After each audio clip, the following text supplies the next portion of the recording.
हरे कृष्णा। तो अभी हम भगवद गीता के 10वें अध्याय के अंतर्गत श्लोक संख्या 27 पर विचार करेंगे। उच्च श्रवसम अश्वानां विद्धि माम अमृतोद्भवम ऐरावतम गजेंद्राणाम नराणाम चा नराधिपम। तो यहाँ पर भगवान कह रहे हैं उच्च श्रवसम अश्वानाम विद्धि माम अमृतोद्भवम कि घोड़ों में मुझको तुम अमृत से उत्पन्न हुआ उच्च श्रवा घोड़ा जानो। ऐरावतम गजेंद्राणाम, और श्रेष्ठ हाथियों में मुझे ऐरावत समझो। नराणाम चा नराधिपम, और मनुष्यों में राजा मुझे समझो। हम सुनेंगे प्रभुपाद तात्पर्य में क्या लिखते हैं। श्रील प्रभुपाद की जय। एक बार देवों तथा असुरों ने समुद्र मंथन में भाग लिया। इस मंथन से अमृत तथा विष प्राप्त हुए। विष को तो शिव जी ने पी लिया, किंतु अमृत के साथ अनेक जीव उत्पन्न हुए, जिनमें उच्च श्रवा नामक घोड़ा भी था। इसी अमृत के साथ एक अन्य पशु ऐरावत नामक हाथी भी उत्पन्न हुआ था। चूँकि ये दोनों पशु अमृत के साथ उत्पन्न हुए थे, अतः इनका विशेष महत्व है और ये श्री कृष्ण के प्रतिनिधि हैं। मनुष्यों में राजा श्री कृष्ण का प्रतिनिधि है, क्योंकि श्री कृष्ण ब्रह्मांड के पालक हैं और अपने दैवी गुणों के कारण नियुक्त किए गए राजा भी अपने राज्यों के पालनकर्ता होते हैं। महाराज युधिष्ठिर, महाराज परीक्षित तथा भगवान श्री राम जैसे राजा अत्यंत धर्मात्मा थे, जिन्होंने अपनी प्रजा का सदैव कल्याण सोचा। वैदिक साहित्य में राजा को ईश्वर का प्रतिनिधि माना गया है, किंतु इस युग में धर्म के ह्रास होने से स्वतंत्र किंतु इस युग में धर्म के ह्रास होने से राजतंत्र का पतन हुआ और अंततः विनाश हो गया है। किंतु ये समझना चाहिए कि भूतकाल में लोग धर्मात्मा राजाओं के अधीन रहकर अधिक सुखी थे। तो यहाँ प्रभुपाद का तात्पर्य समाप्त हुआ। अब हम सुनेंगे श्री भगवान ने कहा में इसकी कैसी व्याख्या हुई है। पिछले श्लोक तक श्री कृष्ण ने कुल मिलाकर अपनी 27 विभूतियों का वर्णन किया है। अब अर्जुन के मन में प्रश्न उठा कि इस कुरुक्षेत्र की युद्ध भूमि में तो अनेक योद्धा घोड़ों पर सवार हैं तथा अनेक योद्धा हाथियों पर सवार हैं, तो श्री कृष्ण की दृष्टि में घोड़ों तथा हाथियों में से कौन सा घोड़ा तथा कौन सा हाथी श्रेष्ठ है। अंतर्यामी होने के कारण श्री कृष्ण अर्जुन के प्रश्न को समझ गए। अतः श्री कृष्ण ने इस श्लोक में बताया है कि घोड़ों में उच्च श्रवा नाम का घोड़ा तथा हाथियों में ऐरावत नामक हाथी श्री कृष्ण की विभूति हैं। इस श्लोक में श्री कृष्ण की 3 अत्यंत महत्वपूर्ण विभूतियों का वर्णन हुआ है, जिनकी हम क्रमपूर्वक चर्चा करेंगे। तो पहली विभूति, श्लोक के प्रारंभिक शब्द हैं उच्च श्रवसम अश्वानाम विद्धि माम अमृत उद्भवम, अर्थात घोड़ों में मुझे उच्च श्रवा जानो, जो अमृत के लिए समुद्र मंथन के समय उत्पन्न हुआ था। इस श्लोक के तात्पर्य में श्रील प्रभुपाद लिखते हैं, एक बार देवों तथा असुरों ने समुद्र मंथन में भाग लिया। इस मंथन से अमृत तथा विष प्राप्त हुए। विष को तो शिव जी ने पी लिया, किंतु अमृत के साथ अनेक जीव उत्पन्न हुए, जिनमें उच्च श्रवा नामक घोड़ा भी था। तो यहाँ पर श्री कृष्ण कह रहे हैं कि घोड़ों में उच्च श्रवा नामक घोड़ा उनकी विभूति है। इस घोड़े के विषय में भागवत 8:8-3 में कहा गया है कि ये घोड़ा मन के समान वेग से चलता है। ऐसी स्थिति में स्वर्ग के स्थान में इस घोड़े का दर्शन ही अत्यंत महत्वपूर्ण है। महाभारत के आदि पर्व के अंतर्गत अध्याय संख्या 20 से 23 तक एक ऐसी कथा का वर्णन हुआ है जो इसी घोड़े के संबंध में है। कद्रु तथा बिंता, ये दोनों बहनें दक्ष की 60 पुत्रियों में से 2 हैं तथा महर्षि कश्यप की पत्नियां हैं। एक समय की बात है कि अमृत मंथन के समय अनुपम वेगशाली उस सुंदर अश्व को देखकर कद्रु ने बिंता से कहा, हे देवी, शीघ्र बताओ तो ये उच्च श्रवा घोड़ा किस रंग का है। बिंता बोली, हे देवी, यह अश्व आज श्वेत वर्ण का ही है। तुम इसे कैसा समझती हो? तुम भी इसका रंग बताओ, तब हम दोनों इसके लिए बाजी लगाएंगे। कद्रु ने कहा, हे देवी, इस घोड़े का रंग तो अवश्य सफ़ेद है, परंतु मैं इसकी पूँछ को काली मानती हूँ। आओ दासी होने की शर्त रखकर मेरे साथ बाजी लगाओ। इस प्रकार दोनों बहनें आपस में एक दूसरे की दासी होने की शर्त रखकर अपने अपने घर चली गईं और उन्होंने ये निश्चय किया कि अगले दिवस पर आकर घोड़े को देखेंगी। कद्रू कुटिलता और छल से काम लेना चाहती थी। उसने अपने पुत्र सर्पों को इस समय आज्ञा दी कि वे काले रंग के बाल बनकर शीघ्र उस घोड़े की पूंछ में लग जाएं, जिससे कद्रू को दासी न होना पड़े। तदनंतर जब रात बीती, प्रातःकाल हुआ और सूर्य का उदय हो गया, उस समय कद्रू और बिनता दोनों बहनें बड़े जोश और रोष के साथ दासी होने की बाजी लगाकर उच्चैःश्रवा नामक अश्व को निकट से देखने के लिए गईं। उस समय अपनी माता की आज्ञा का पालन करने के लिए नाग लोग वहाँ गए तथा वहाँ काले रंग के बाल बनकर उसकी पूंछ में लिपट गए। इसी बीच में बाजी लगाकर आई हुई सौतें और दोनों सगी बहनें पुनः अपनी शर्त को दोहराकर बड़ी प्रसन्नता के साथ घोड़े के स्थान पर पहुंची। उस समय चंद्रमा की किरणों के समान श्वेत वर्ण वाले उस अश्व को उन दोनों ने काली पूंछ वाला देखा। पूंछ के घनीभूत बालों को काले रंग का देखकर बिनता विषाद की मूर्ति बन गई और कद्रू ने उसे अपनी दासी बना लिया। पहले की लगाई हुई बाजी हार कर बिनता उस स्थान पर दुख से संतप्त हो उठी और उसने दासी भाव स्वीकार कर लिया। इसके बाद बिनता के पुत्र गरुड़ ने माता कद्रू तथा उसके पुत्र सर्पों की दास्ता से अपनी माता को छुड़ाने के लिए वचन दिया कि वे देवताओं से छीनकर अमृत लाएंगे। इस प्रकार गरुड़ ने अपने पराक्रम से देवताओं को पराजित करके अमृत छीन लिया तथा सर्पों को अमृत दे दिया तथा इस प्रकार उन्होंने अपनी माता को कद्रू की दास्ता से मुक्त कराया। तो यहाँ पर समझने की बात यह है कि समुद्र मंथन के समय उच्चैःश्रवा नाम का जो घोड़ा उत्पन्न हुआ था वो स्वर्गलोक में अत्यंत दर्शनीय है। इसीलिए यहाँ पर श्री कृष्ण कह रहे हैं कि घोड़ों में उच्चैःश्रवा घोड़ा उनकी विभूति है। अब दूसरी विभूति, इस श्लोक के अगले शब्द हैं ऐरावतम गज इंद्राणाम, अर्थात गजराजों में मैं ऐरावत हूँ। इस श्लोक के तात्पर्य में श्रील प्रभुपाद लिखते हैं, इसी अमृत के साथ एक अन्य पशु ऐरावत नामक हाथी भी उत्पन्न हुआ था। चूँकि ये दोनों पशु अमृत के साथ उत्पन्न हुए थे, अतः इनका विशेष महत्व है और ये श्री कृष्ण के प्रतिनिधि हैं इति। तो यहाँ पर श्री कृष्ण कह रहे हैं कि गजराजों में ऐरावत हाथी उनकी विभूति है। गजराज उसे कहते हैं जो अन्य हाथियों की तुलना में बहुत बड़ा हो तथा बहुत बलवान हो। ऐसे गजराजों में भी ऐरावत सर्वश्रेष्ठ है। पूर्व काल में राजाओं के पास जो हाथी होते थे वे सवारी के काम में तो लाए ही जाते थे, परंतु उनसे अन्य कार्य भी कराए जाते थे। हाथी अपने सूंड में जल की बहुत अधिक मात्रा भरकर किसी दूसरे स्थान में जाकर वो जल निकाल सकते हैं। भागवत 9:11-26 में वर्णन आता है कि श्री राम स्वयं अयोध्या की सड़कों में अपनी देखरेख में हाथियों की सूंडों के द्वारा सुगंधित जल से छिड़काव कराते थे। अयोध्या में निवास करने वाले लोग देखते थे कि श्री राम स्वयं इतने वैभव के साथ शहर के मामलों की देखरेख कर रहे हैं, तो वे लोग श्री राम की अत्यंत प्रशंसा करते थे।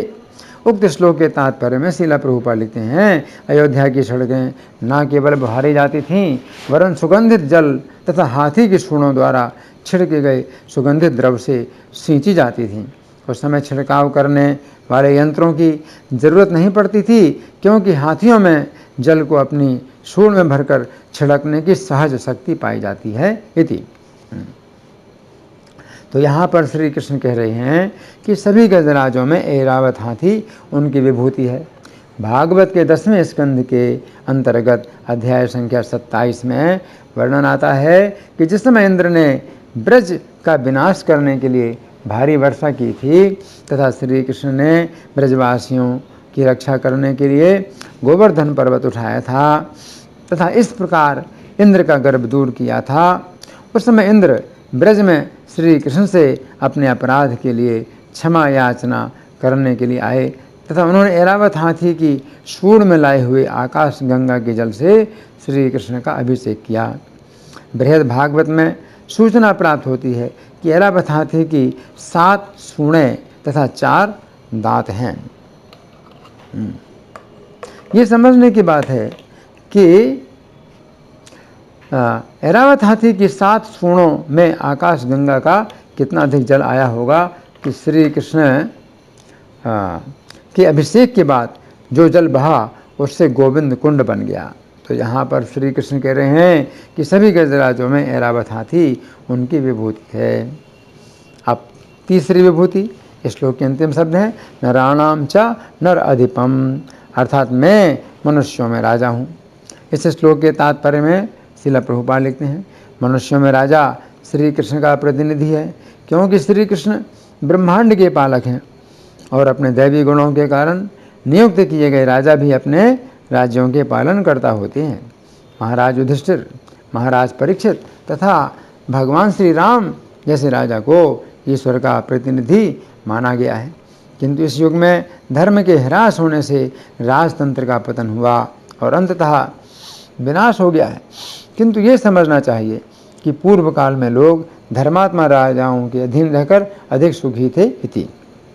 यहाँ पर श्री कृष्ण कह रहे हैं कि मनुष्य में राजा श्री कृष्ण की विभूति है। यहाँ पर श्री कृष्ण ऐसे राजा की बात कर रहे हैं जो श्री कृष्ण के द्वारा कहे गए गीता के उपदेशों के अनुसार प्रजा पर शासन करता हो। पद्म पुराण के पाताल खंड में वर्णन आता है कि पूर्व काल में कांची नगरी के राजा रत्नग्रीव थे, जिनके शासनकाल में नगरी बहुत संपन्न थी। उस नगरी में मनुष्यों की बहुत बड़ी आबादी थी। वहाँ पर ब्राह्मण लोग 6 प्रकार के ब्राह्मणोचित कर्मों में लगे रहते थे। वे श्रेष्ठ ब्राह्मण सभी प्राणियों के हित में संलग्न और श्री कृष्ण के भजन के लिए सदा उत्कंठित रहते थे। वहाँ के क्षत्रिय युद्ध में लोहा लेने वाले थे। वे संग्राम में कभी पीछे पैर नहीं हटाते थे। पराई स्त्री, पराये धन और परद्रोह से वे सदा दूर रहते थे। वैसे भी ब्याज, खेती और व्यापार आदि शुभ वृत्तियों से जीविका चलाते हुए निरंतर श्री कृष्ण के चरण कमलों में अनुराग रखते थे। शूद्र जाति के मनुष्य रात दिन अपने शरीर से ब्राह्मणों की सेवा करते थे तथा जिह्वा से श्री कृष्ण के नामों की रट लगाए रहते थे। वहाँ नीच श्रेणी के मनुष्यों में ऐसा कोई नहीं था जो मन से भी पाप करता हो। उस नगरी में दान, दया, दम और सत्य ये सदा विराजमान रहते थे। कोई भी मनुष्य ऐसी बात नहीं बोलता था जो दूसरों को कष्ट पहुंचाने वाली हो। वहाँ के लोग ना तो पराये धन का लोभ रखते थे और ना कभी पाप ही करते थे। इस प्रकार राजा रत्नगिरी प्रजा का पालन करते थे। वे लोभ से रहित होकर केवल प्रजा की आय के 6ठे अंश को कर के रूप में ग्रहण करते थे, इससे अधिक कुछ नहीं लेते थे। इस प्रकार राज्य करते हुए राजा रत्नगिरीव को अंत में श्री कृष्ण के चतुर्भुज रूप के दर्शन हुए तथा उन्हें वैकुंठ की प्राप्ति हुई। तो यहाँ पर श्री कृष्ण कह रहे हैं कि मनुष्यों में राजा श्री कृष्ण की विभूति है, जिस प्रकार राजा रत्नगिरीव थे। फिर पद्म पुराण के पाताल खंड में ही एक अन्य राजा का भी वर्णन आता है। ये राजा चक्रांका नामक नगरी के शासक थे तथा इनका नाम था सुबाहु। इस नगरी के भीतर ऐसे मनुष्य निवास करते थे जो श्री कृष्ण की भक्ति से पाप रहित हो गए थे। राजा सुबाहु सदा अपने ही स्त्री के प्रति अनुराग रखते थे। वे पराई स्त्रियों पर कभी दृष्टि नहीं डालते थे। उनके कानों में सदा श्री कृष्ण की ही कथा गूंजती थी। अन्य विषयों का प्रतिपादन करने वाली कथा वार्ता ये कभी नहीं सुनते थे।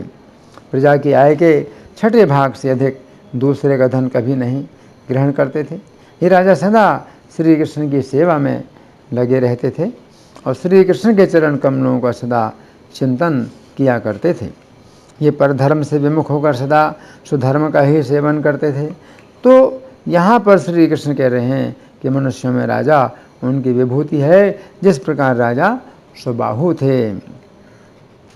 फिर पद्म पुराण के उसी पाताल खंड में एक अन्य राजा का वर्णन आता है जो तेजापुर के राजा थे। इस राजा का नाम था सत्यवान। ये राजा सत्य धर्म का आश्रय लेकर प्रजा का पालन करते थे। ये राजा प्रतिदिन सुस्थिर चित्त से संपूर्ण लोगों को पवित्र करने वाली श्री राम कथा का आयोजन करते थे। इनके हृदय में सभी के प्रति दया भरी हुई थी। जो लोग रमानाथ श्री रघुनाथ जी का पूजन नहीं करते थे, उनको ये राजा इतना कठोर दंड देते थे जो यमराज के लिए भी भयंकर है। 8 वर्ष के बाद 80 वर्ष की अवस्था तक सभी मनुष्यों से ये एकादशी का व्रत कराया करते थे। तुलसी की सेवा इन्हें बहुत प्रिय थी। श्री कृष्ण के चरणों में चढ़ी हुई उत्तम माला इनके गले से कभी दूर नहीं होती थी। श्री राम का स्मरण करने से तथा श्री राम से प्रेम करने से राजा सत्यवान के सभी पाप धुल गए थे तथा सभी अमंगल नष्ट हो गए थे। तो यहाँ पर श्री कृष्ण कह रहे हैं कि मनुष्यों में राजा उनकी विभूति है, जिस प्रकार राजा सत्यवान थे। तो ये समझने की बात है कि पूर्व काल में राजा लोग ही अपनी प्रजा की दोनों प्रकार से रक्षा करते थे। पहले प्रकार की रक्षा तो यह है कि राजा लोग अपनी प्रजा का पालन करते थे, उनकी आजीविका की व्यवस्था करते थे, प्रजा की चोर लुटेरों से रक्षा करते थे। फिर दूसरे प्रकार की रक्षा ये है कि राजा लोग अपनी प्रजा को नरक में जाने से बचाते थे। इसलिए राजा लोग श्री कृष्ण की शिक्षाओं को अपनी प्रजा में कठोरता से लागू करते थे। प्रजा में जो व्यक्ति श्री कृष्ण की शिक्षाओं से विपरीत आचरण करता था उसे राजा लोग दंड देते थे। चूँकि इस समय की शिक्षा में अगले जन्म की कोई सूचना नहीं है, अतः आज के शासन में इस बात पर कोई ध्यान नहीं दिया जाता है कि व्यक्ति को धर्म के अनुसार क्या करना है तथा क्या नहीं करना है। इस प्रकार प्रजातंत्र में कोई धर्म की बात नहीं होती है। आज की ऐसी भयानक स्थिति में विश्व की रक्षा करने के लिए अंतर्राष्ट्रीय श्री कृष्ण भावनामृत संघ की स्थापना हुई है। इस श्लोक के बंगाली पद्यानुवाद में शिला प्रभुपाद लिखते हैं, अश्वदेर मध्य हई उच्च श्रवणाम समुद्र मंथने से है, समुद्र मंथने से है मोर धाम, गजेंद्र गणेर मध्य ऐरावत हई, सम्राट गणेर मध्य मनुष्य ते से। यहाँ पर श्री कृष्ण अर्जुन से कह रहे हैं, सम्राट गणेर मध्य मनुष्य ते से ही, अर्थात हे अर्जुन, जिस प्रकार मनुष्यों में राजा श्रेष्ठ होता है उसी प्रकार मैं भी सभी जीवात्माओं में श्रेष्ठ हूँ, अतः तुम मेरे भक्त बनो। तो इस श्लोक में भगवान ने अपनी 3 विभूतियों का वर्णन किया है। तो पहली विभूति है उच्च श्रवसम अश्वानाम विद्धि माम अमृतोद्भवम, कि मुझको घोड़ों में उच्च श्रवा नामक घोड़ा जानो जो अमृत से उत्पन्न हुआ था। तो यह हमें समझना है कि उच्च श्रवा घोड़ा है, चूँकि विष निकल गया, जब समुद्र मंथन हुआ तो सबसे पहले विष ही निकला। तो जब विष निकल गया समुद्र का तो फिर जो भी रत्न निकले वो सब कैसे हैं, अमृत के ही समान हैं। सभी हैं रत्न, अंत में तो अमृत निकला, लेकिन अमृत निकलने के पहले भी जितने भी रत्न निकले वो सब अमृत जैसे ही हैं। तो उच्च श्रवा नाम का जो घोड़ा है ना, तो इसका जो है कितना महत्व है उच्च श्रवा घोड़ा। तो उच्च श्रवा घोड़ा जो है कैसा है कि इसकी गति मन के समान है। अब कोई सोच सकता है कि मन के समान गति, अगर कोई घोड़ा हो जिसकी गति मन के समान हो, मन के समान गति तो वायुयान की भी नहीं है। तो जो उच्च श्रवा घोड़ा है वो कितनी तेज चल सकता है। मन के समान गति का ये मतलब है कि जैसे आप घोड़े पर बैठे हैं और आपकी इच्छा होती है कि इतनी तेज़ चलूँ, मैं इतनी तेज़ चलूँ, कितनी तेज़ चलूँ, आपकी इच्छा है कि जितनी दूरी तक आप देख रहे हैं उतनी दूरी में तुरंत पहुंच जाऊं, तो तुरंत पहुंचा देगा। तो इस प्रकार से जो है मन में कितनी इच्छा होती है तेज़ चलने की, तो उतनी तेज तेजी से ये चलता है। तो उच्च श्रवा ये घोड़ा है। फिर दूसरा है ऐरावतम गजेंद्राणाम, गजेंद्रों में ऐरावत हाथी। तो ऐरावत हाथी के विषय में जो हमने चर्चा की है तो उसमें बताया गया है कि ऐरावत हाथी जो है इंद्र का वाहन है। और जब इंद्र स्वर्ग से आए श्री कृष्ण से क्षमा याचना करने के लिए, तो उस हाथी पर बैठ करके आए। और आकाश गंगा जो कि स्वर्ग से जब पृथ्वी पर आती है ना, तो स्वर्ग और पृथ्वी के बीच में जो गंगा की धारा है आकाश गंगा है, वो बहुत पवित्र है। तो उस गंगा का जल ऐरावत की सूंड में इंद्र ने जो है मतलब भरवा लिया। इंद्र की आज्ञा से ऐरावत ने सूंड में आकाश गंगा का जल भर लिया। और जब ब्रज में इंद्र आए और श्री कृष्ण से क्षमा याचना की और श्री कृष्ण ने उनको क्षमा प्रदान की, तो इंद्र की आज्ञा से ऐरावत ने श्री कृष्ण के सिर में जो है वो धारा डाली, आकाश गंगा की धारा डाली। और कितनी धारा डाली, कितना जल कि गोविंद कुंड, अभी हम देखते हैं गोविंद कुंड कितना अधिक भरा हुआ है गोविंद कुंड है। तो इतना पानी ऐरावत की सूंड में इतना पानी आया कि वो भगवान की जो है उसने अभिषेक किया और भगवान को वास्तव में उसने सुख पहुंचाया है, क्योंकि वो सूंड से जो धारा गिराई उसने भगवान के ऊपर, तो वो भी जो है फुहारे के रूप में धारा गिराई। फुहारे का पानी और इतना पानी कि गोविंद कुंड पूरा भर गया, जो भगवान के से जो है सिर से गिर करके पूरे शरीर को नहला करके जो पानी जमा हुआ इकट्ठा हुआ वो गोविंद कुंड है ना। तो ये जो है ऐरावत हाथी की इतनी क्षमता कि इतना पानी अपने सूंड में एक बार में वो ले सकता है और वो बिना किसी परिश्रम के वो चल भी सकता है इतना अधिक पानी लेकर के। 7 सूंडें भी हैं उसकी, तो 7 सूंडों से 7 धाराएं जो है उस हाथी ने भगवान श्री कृष्ण के ऊपर गिराई। और फिर तीसरी विभूति नराणाम चा नराधिपम, मनुष्यों में जो है राजा।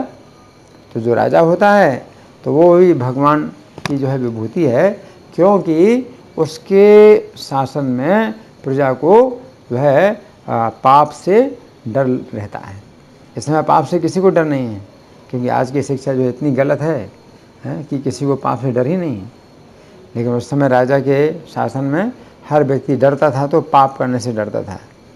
अगर पाप मैं करूँगा तो राजा की ओर से दंड मिलेगा। और चूँकि इस समय राजा की ओर से कोई दंड नहीं मिलता है, तो लोग सोचते हैं कि कोई देखने वाला नहीं है, कोई दंड देने वाला नहीं है, चाहे मैं जितना पाप करूँ। तो इस प्रकार से राजा की जिम्मेदारी होती थी कि शारीरिक रक्षा भी प्रजा की हो और आध्यात्मिक रक्षा भी हो, दोनों प्रकार की रक्षा राजा के द्वारा होती है। धन्यवाद। हरे कृष्णा।